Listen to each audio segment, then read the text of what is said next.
বাংলাদেশের ঐতিহ্যবাহী জেলা কুষ্টিয়া মিরপুর থানার অন্তর্গত ইসলামী সমাজ কল্যাণ পরিষদ আমলার উদ্যোগে ঐতিহাসিক তাফসীরুল কোরআন মাহফিল,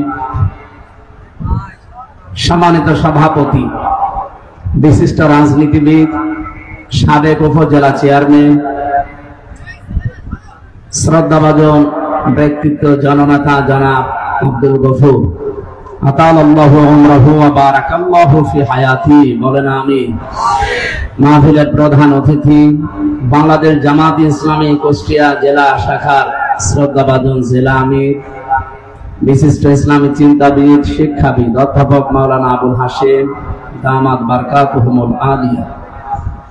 এতক্ষণ যারা এখানে আলোচনা রাখলেন, আপনাদের দৌলতপুরের কৃতি সন্তান ইসলামিক চিন্তাবিদ, শিক্ষাবিদ মাওলানা মুফতি আব্দুল হান্নান দামাত বারকাতুহুমুল আলিয়া। আলোচনা রেখেছেন মাওলানা ইয়াসির আরাফাত জিহাদি, অন্যান্য সম্মানিত ব্যক্তিবর্গ। আমি তো অনেকের নাম জানি না। আরাফানা লাকা যিকরাক, দুনিয়া আখিরাতে এদের মর্যাদা আল্লাহ তাদের ঈমান এবং আমলের উপরে ভিত্তি করে যেন আরো বাড়িয়ে দেন। মঞ্চে বসা সম্মানিত ওলামা ইকরাম, সমস্ত নবীদের রূহানী সন্তান। না, আওয়াজ বাড়ি খাচ্ছে। আওয়াজ বাড়ি খায় কেন? রিভার্ব দরকার হয়, হালকা কমিয়ে দেন, আওয়াজ যেন বাড়ি খাবে না। সামনে বসা মুসলমান ভাইরা, পর্দার আড়ালের সম্মানিতা মা এবং বোনেরা, প্রশাসনের ভাইরা, প্রাণ প্রিয় কুষ্টিয়াবাসী, দল মত জাতি বর্ণ ধর্ম নির্বিশেষে আজকের অনুষ্ঠান যদিও ইসলামী সমাজ কল্যাণ পরিষদের উদ্যোগে আয়োজিত, কিন্তু সবাই আমরা এখানে, আমার বিশ্বাস আমরা এসেছি। কি কথা বললেন না?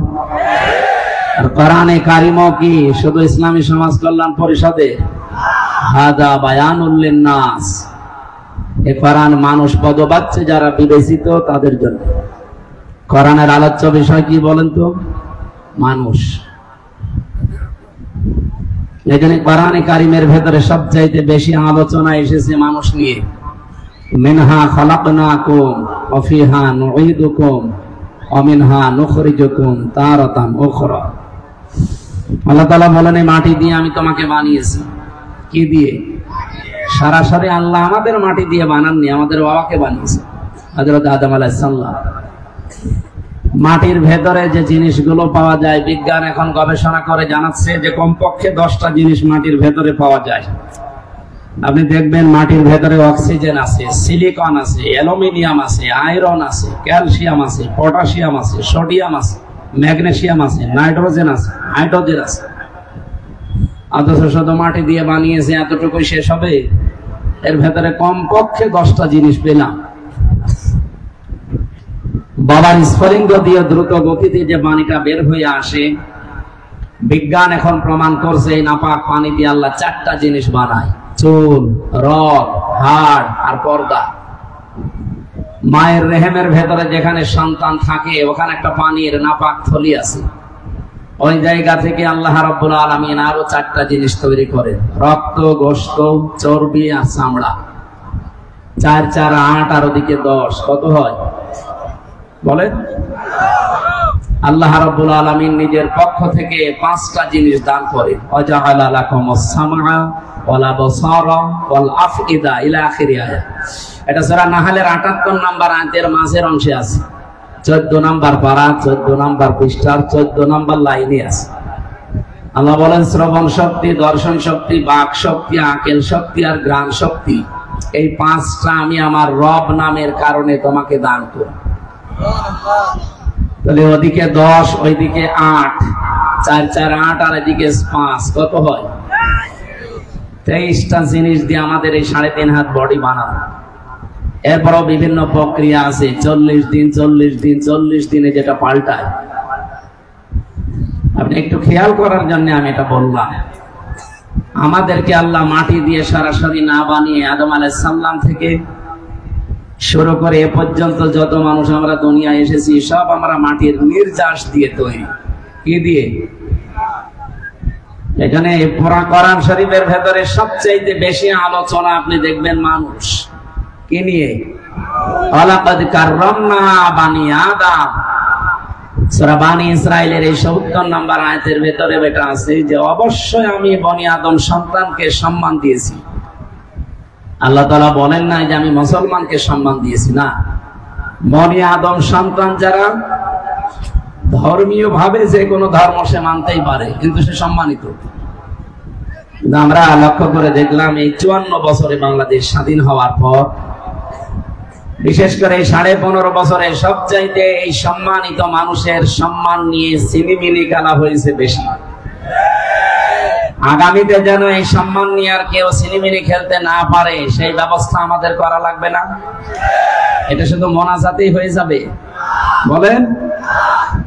আমার আজকের তেলাওয়াতকৃত আয়াত শুনে আপনারা হয়তো আঁচ করতে পেরেছেন যে এ তো সেই জন্মের পর থেকে শুনছি না। এর ভেতরে কিছু গুরুত্বপূর্ণ আধুনিক তথ্য আছে। আমরা এই কথাগুলো আজকে কোরআন এবং হাদিস আর বিজ্ঞানের সাথে মিলিয়ে বের করব ইনশাআল্লাহ। যেহেতু কোরআনের আলোচ্য বিষয় মানুষ, সে মানুষকে আল্লাহ নিজে সম্মান দিয়েছেন। মসজিদে নববীতে বিশ্বনবী বসা আছেন, একটা লাশ যাচ্ছিল, নবীজি দাঁড়িয়ে গেলেন। সাহাবায়ে কেরাম বলেন, হে রাসূল আপনি দাঁড়ালেন কেন? ইহুদির লাশ। নবীজি বললেন, ইহুদি তাতে কি হয়েছে, ও তো মানুষ, আল্লাহর বান্দা, আমি মানুষের সম্মানে দাঁড়িয়েছি। বলেন সুবহানাল্লাহ। যে নবী মরা মানুষকে সম্মান দিতে দাঁড়িয়ে যায়, সেই নবীর উম্মত আমরা অনেকেই দাবি করি জীবিত মানুষদের সম্মান ও দুনিয়ায় ঠিক রাখি নাই। ইন্নাল্লাযীনা আমানু ওয়া আমিলুস সালিহাতি উলাইকা হুম খায়রুল বারিয়া।